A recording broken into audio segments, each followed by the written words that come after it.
Et la prochaine présentation, donc, c'est par François Montagne de Lille, et ça s'intitule « Survie à long terme après une chirurgie thoracique par voie mini-invasive pour un cancer du poumon résécable, comparaison de la voie robot-assistée à la voie vidéo-assistée ». On est pile dans le sujet, là. Formidable.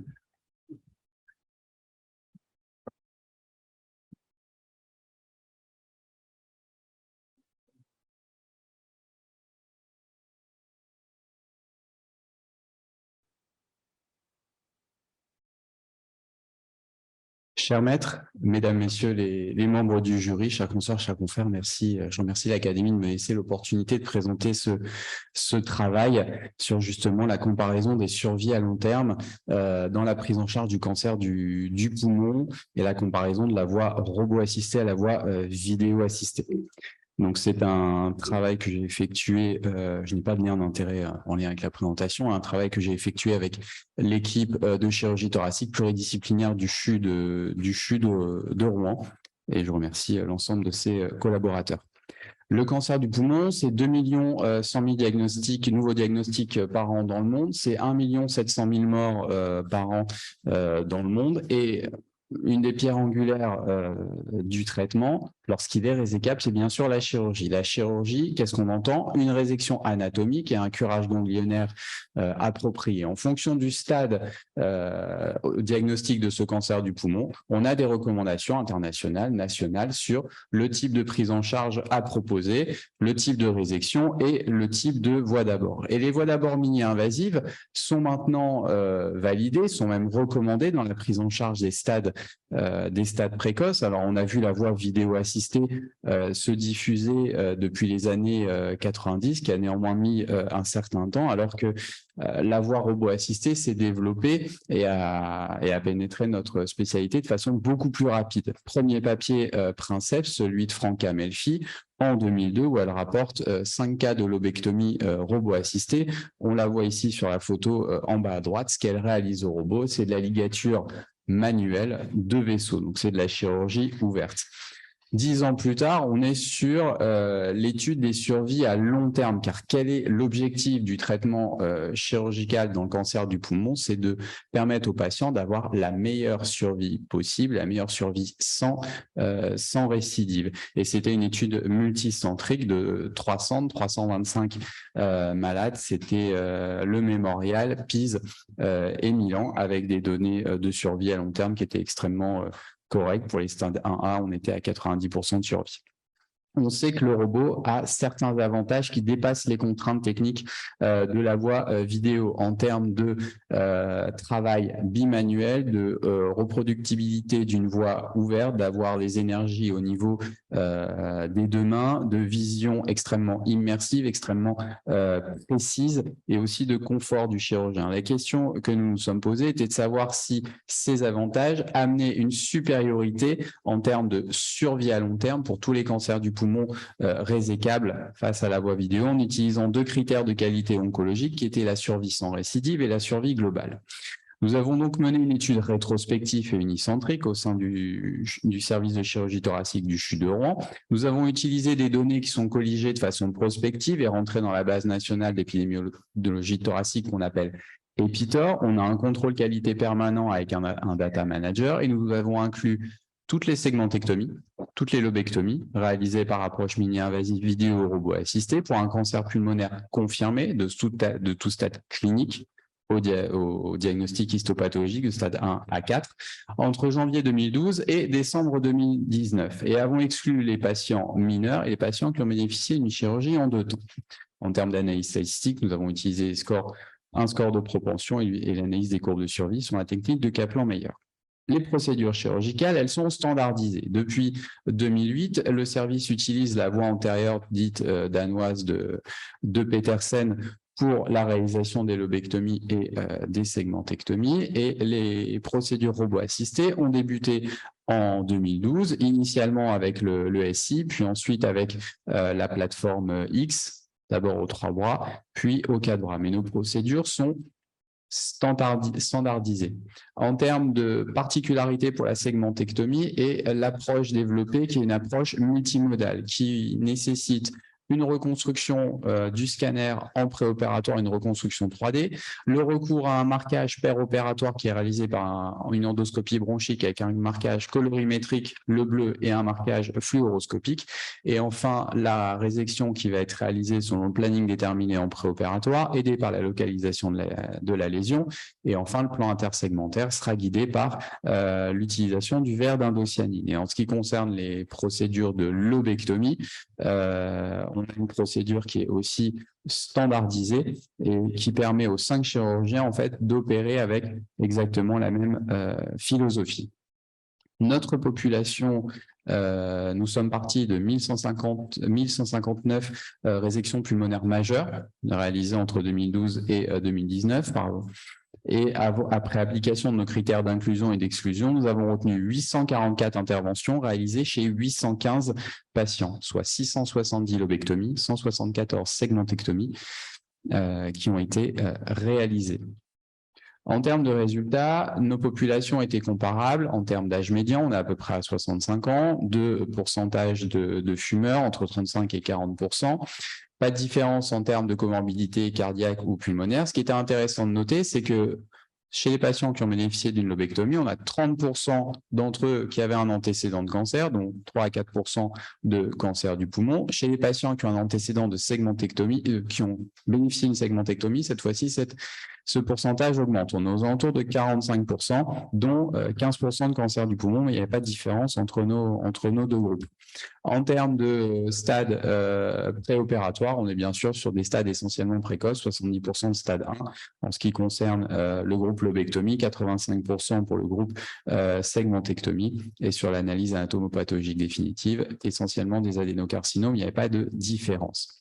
En termes de données anatomopathologiques post-opératoires, on n'avait pas de différence en termes d'upstaging de stade, c'est-à-dire les patients stade 1A qui sont finalement diagnostiqués avec un stade 1B. On est à peu près à plus de 10% dans les deux groupes, vidéo et robot pour les lobectomies et vidéo et robot pour les segmentectomies. Et on n'a pas non plus mis en évidence de différence d'upstaging ganglionnaire chez les patients qui ont bénéficié d'une résection robot assistée comparée à la voie vidéo assistée dans le groupe lobectomie. Et pareil, dans le groupe segmentectomique, sachant que cette upstaging ganglionnaire peut avoir un effet sur nos survies à long terme. Donc, notre travail portait sur la comparaison des données de survie à long terme. À 5 ans, dans le groupe lobectomie, la survie sans récidive dans le groupe vidéo, on était à 60%, dans le groupe robot 52%, une différence de -8 mais qui n'est pas significative. Et concernant la survie globale, on est à 69% pour la voie vidéo et 57% pour la voie robot assistée, une différence de -12% qui n'est pas significative. Dans le groupe segmentectomie, on n'a pas pu aller à 5 ans de survie car on n'avait pas assez d'effectifs. Donc, on a fait une étude à 3 ans. Et concernant la survie sans récidive, nous avions 84% à 3 ans dans le groupe vidéo, 72% dans le groupe robot, soit une différence de -11 qui n'est pas significative. Et pour la survie globale, on est à 90% dans le groupe vidéo, 82% dans le groupe robot, une différence de -8 mais qui n'est pas significative. Nous avions prévu de faire une étude pour les stades 1, donc les lobectomies, les segmentectomies. Et dans le groupe lobectomie, nous n'avons pas mis en évidence de différence de survie à long terme. Et c'est pareil pour le groupe de segmentectomie. Qu'est-ce qui s'est passé durant cette période chez nos patients? Un suivi médian qui était environ de 25 mois pour la plupart de nos groupes, un faible taux de perdu de vue, environ 6%. Il y a eu un gros travail de recherche des données de suivi. La récurrence, on a 80% des patients qui ont bénéficié d'une lobectomie qui n'ont pas présenté de récidive, pas de différence entre les deux voies d'abord. Et pour la segmentectomie, on est à peu près à 13% et pas de différence entre la voie d'abord. En termes de survie par stade, pour les stades 1, on avait... Pareil pour tous les stades, nous n'avions pas de différence de survie observée entre les patients qui avaient bénéficié d'une procédure vidéo ou d'une procédure robot, sachant que pour les segmentectomies, on n'avait pas assez d'effectifs pour faire une analyse au-delà du stade B. Donc, c'était pareil pour les survies globales. Concernant les causes de la mort au-delà du J90, qui signe souvent les suites post-opératoires courtes, la plupart des décès étaient liés au cancer du poumon et donc près de 75% pour les patients qui ont bénéficié d'une lobectomie et plus de 85% pour les patients qui ont bénéficié d'une segmentectomie. Et on n'avait pas mis en évidence de différence entre les deux groupes. À court terme, car on sait que nos suites à court terme conditionnent aussi les suites à long terme. Ce qui a été mis en évidence, c'est que on avait moins de conversions pour complications dans les segmentectomies robot assistées en comparaison aux segmentectomies vidéo assistées. En termes de complications, toutes complications confondues, nous n'avons pas mis en évidence de différence sur ce taux de complication entre la voie robot assistée et la voie vidéo assistée. Pareil pour la durée de séjour, le taux de réadmission et la mortalité post-opératoire à J90. Alors, ces chiffres, est-ce qu'ils reflètent la réalité, ce qui est mis en évidence dans la littérature? Nous sommes comparés aux données de la littérature. Première série de Yang, une série rétrospective avec une comparaison entre la voie robot vidéo et ouverte sur des lobectomies au mémorial, 172 groupes par patient, pas de différence en termes de survie sans récidive à 5 ans, en termes de survie globale. Néanmoins, le robot permettait d'explorer plus d'aires ganglionnaires. CESTI s'est intéressé à la base médico-oncologique de la CER aux États-Unis, toujours sur les lobectomies robot assistées et vidéo assistées, et à 3 ans, pas de différence de survie en termes de survie globale et de survie sans récidive. Et enfin, Eng, en 2019, a publié la plus grosse méta-analyse sur les lobectomies réalisées par voie mini-invasive et aussi par voie ouverte. Il y a plus de 110 000 malades inclus. Néanmoins, les données de survie à long terme concernent moins de malades et à 5 ans, il n'a pas été mis en évidence de différence de survie, que ce soit la survie globale et la survie sans récidive. Concernant les segmentectomies, la très récente méta-analyse de MA sur 11 000 patients a permis de donner des résultats basés sur les 600 patients pour lesquels on avait des données de survie à long terme. Il a été mis en évidence que la voie robot assistée permettait d'avoir moins de récidives chez nos patients à long terme et que néanmoins, ça n'impactait pas la survie sans récidive et la survie globale. Alors, notre étude a certaines limites et une certaine force. On rapporte ici la plus grande cohorte unicentrique de procédures de lobectomie et de segmentectomie réalisées par voie mini-invasive. C'est une série qui est unicentrique, même s'il y avait 5 opérateurs différents, avec la même philosophie chirurgicale, des procédures qui sont standardisées. Nos données ont été enregistrées de façon prospective pour la plus grande partie des éléments des données. On avait un contrôle qualité permanent avec un data manager et ça représente la vraie vie. C'est-à-dire qu'on a commencé à enregistrer à colliger les données à partir de 2012. C'est la learning curve en ce qui concerne les procédures robots assistées, alors que pour la vidéo, la learning curve était déjà établie. Néanmoins, il y a certaines limites, à savoir des effectifs qui étaient trop petits, une période de suivi trop courte pour les patients qui ont bénéficié d'une segmentectomie. C'est une étude unicentrique. Rouen ne reflète pas la réalité de ce qui se passe forcément en France et ailleurs. Bien sûr, c'est une étude rétrospective et nous étions aussi limités dans nos résultats par les perdus de vue. Donc, nous n'avons malheureusement pas pu montrer que l'approche robotique est supérieure à l'approche vidéo assistée dans la prise en charge des cancers pulmonaires résécables à long terme, avec néanmoins des données qui sont de qualité et qui restent, nos résultats sont comparables à la littérature.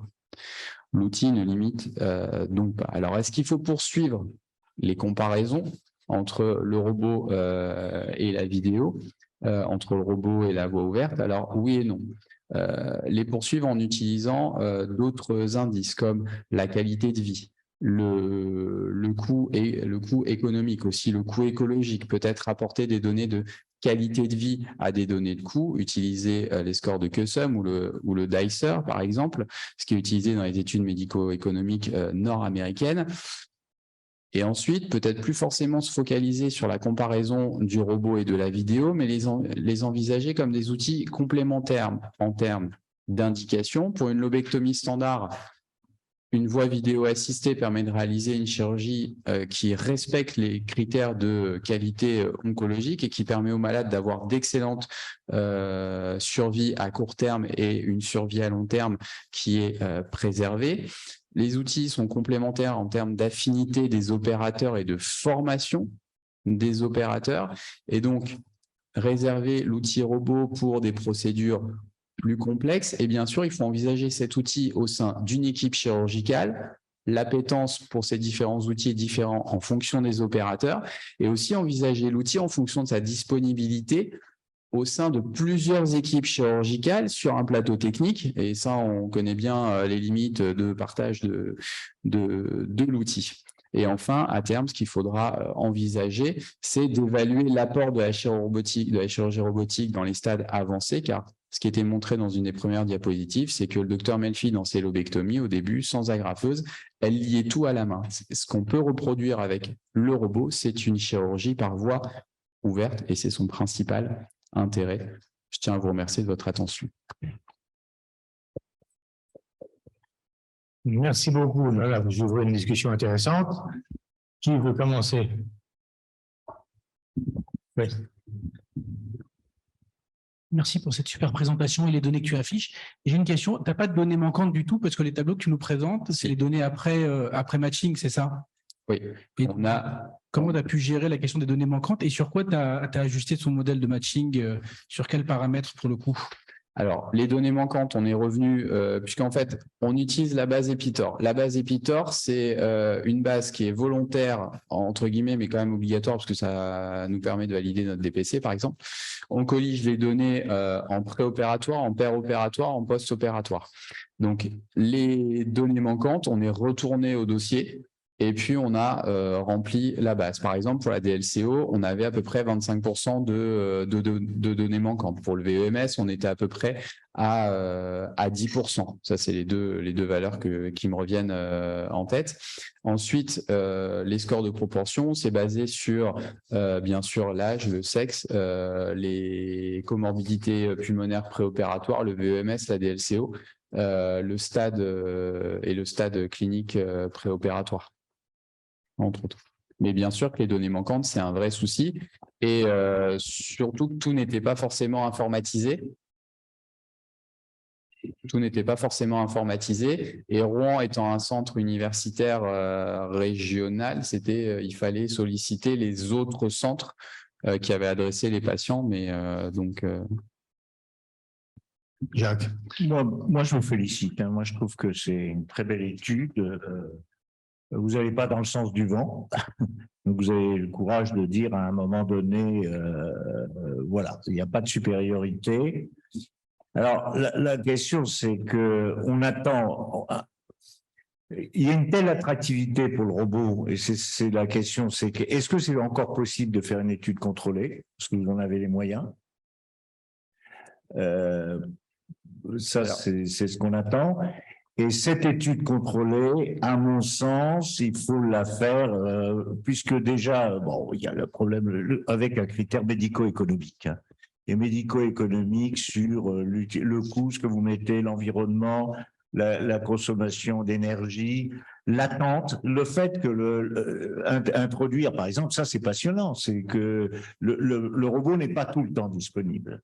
En intention de traiter, si un malade doit attendre 3 jours plus, vous voyez, des choses comme ça.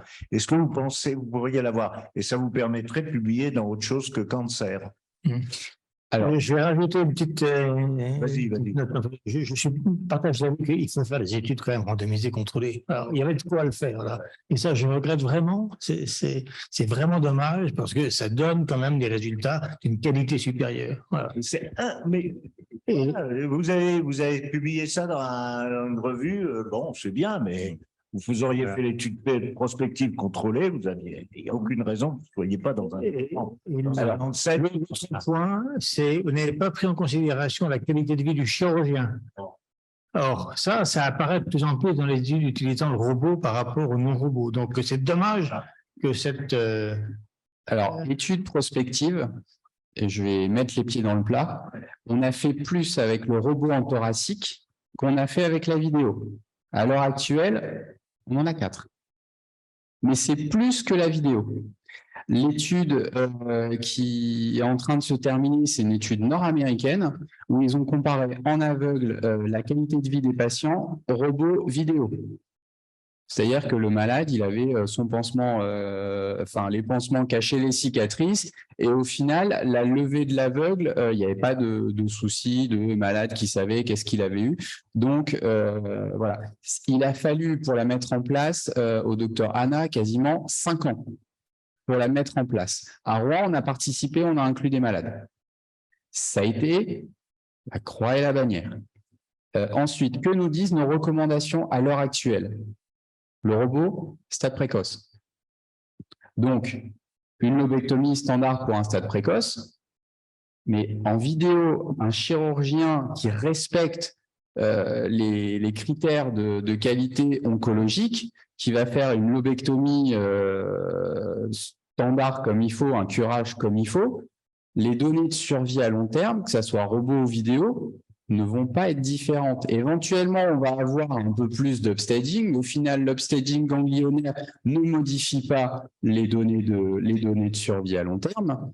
Donc, en termes de résultats, on sera négatif. Par contre, qualité de vie du patient, je pense qu'on va avoir, on peut avoir des données intéressantes. Les données de coûts maintenant, si on inclut les nouveaux coûts, on va avoir des éléments intéressants, mais le robot, ce n'est pas une approche mini-invasive standard. Le robot, il permet de revenir à une approche ouverte, alors qu'en vidéo, pour réaliser une lobectomie, par exemple, vidéo assistée, on a modifié notre technique en disséquant différemment et en disséquant à minima, c'est-à-dire en faisant une approche sans aller dans la scissure, à l'exception de l'approche, mais faire du prospectif randomisé, contrôlé, c'est extrêmement difficile et les résultats seront négatifs. En médico-économique. Travailler en médico-économique. Alors, en médico, on peut plus faire un médicament sans être en médico-économique. Il faut que le dispositif s'habitue à être du médicament. En médico-économique, il y a 2 études qui ont été faites sur le coût de la learning curve. Le problème qui montrait qu'en fait, il y avait un surcoût entre le robot et la vidéo d'à peu près 1500 €. Mais le problème du coût médico-économique, c'est qu'il est variable en fonction des hôpitaux.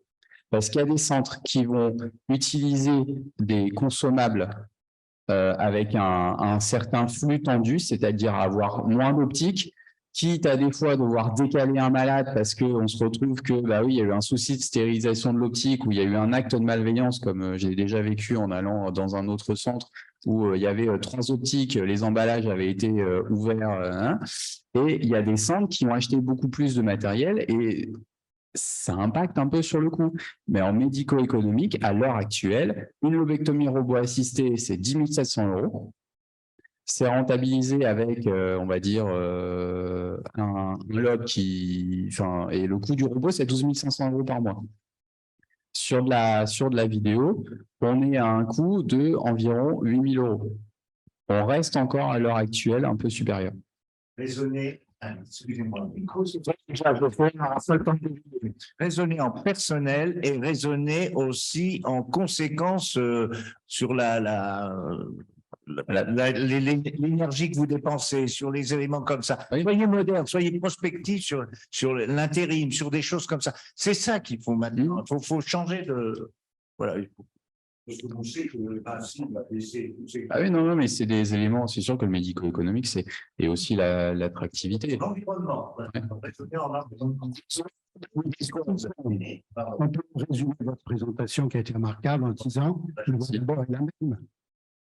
Donc, l'intérêt du robot, c'est les gestes qu'on prévoit comme étant plus difficiles. Oui. C'est tout. On fait le même. Est-ce que l'outil, pour un geste équivalent, avec la même philosophie. C'est le plus simple possible. Je propose qu'on arrête là cette discussion. Je vois qu'il y a beaucoup d'éléments à apporter encore dans toutes les disciplines. Merci beaucoup.